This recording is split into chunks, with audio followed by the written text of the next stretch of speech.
Hey guys, it's May 11th, Monday. In our workout for today, we've got 2 AMRAPs. They're both 5 minutes long. We're going to have 5 minutes rest between the AMRAPs. So, this workout is courtesy of CrossFitHQ.com.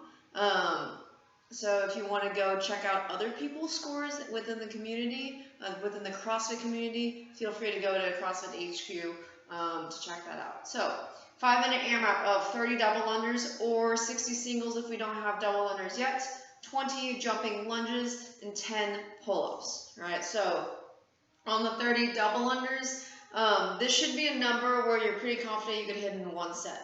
Right? 30 is not a whole lot at once.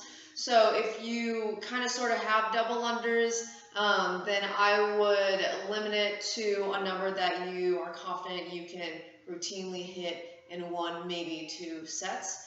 If you don't know what that number is, but you want to get double under practice in, then do double unders for about 15 to 20 seconds. All right. If you don't have double unders yet, then we're going to do 60 singles. If you don't have a jump rope, then we're going to do 30 penguin hops. All right. On the jumping lunges, every lunge counts as a rep. Back knee must touch the ground at the bottom.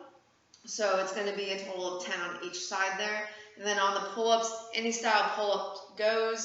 You can do them strict, you can do them kipping, you can do them butterfly, whatever goes for what you have available. If you got one of those doorway pull-up bars, I probably wouldn't kip on that.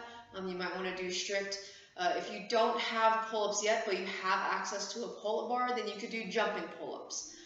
If you don't have access to a pull-up bar, but you have, let's say, dumbbells or a kettlebell or even a barbell, you can grab one of those objects and do bent over rows, right? We'll show you what that looks like here in a bit.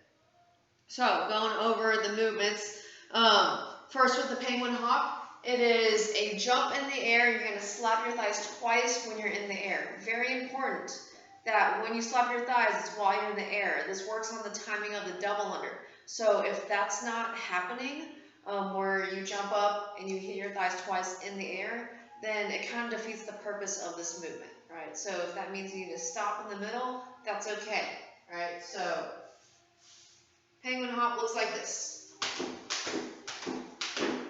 Okay, all right, so on our jumping lunge, you are going to start in a standing position. You're going to jump the feet into a split position, gently touch your back knee to the ground, and from there you're going to jump, split into the next lunge. 4 reps looks like this. That's 1, that's 2, that's 3, and that's 4. Right? I didn't count the first one because he didn't actually jump into it. He stepped out into it. Right? So on this movement, please be nice to your knees. Okay, you don't want to smash your knees into the ground, so make sure it's a gentle touch to the ground. If you're on concrete, I'd really recommend putting a mat down or wearing knee sleeves. Right, so 20 reps there, it's 10 total on each side. And then we've got our pull-ups. So different variations as long as you start from that dead hang and you pull till the chin is over the bar. So a strict pull-up would look like this. Dead hang, chin over bar at the top, right? If you would like to kip them, it would look like this. Nice, all right? If you don't have access to a pull bar, that's okay. Let's say you have a dumbbell. You're going to take your dumbbell, you're going to bend over with a nice flat back. You can support with something, if you want to support on your knee or on a bench or something, that's fine. You're going to row to towards your hip, right, and back down. So I'd like for him to bend over more and then row, right? Good. Okay, so you'll do 10 on each arm if you're using a dumbbell. If you're using a barbell, it's the same thing. You're going to get into that same position, flat back, track the elbows back as you row, make contact just above that belly button, and then back down to full lockout. All right, you can also do this with a kettlebell. If you've got plates, you could do it with a plate. Any sort of rowing motion will work here.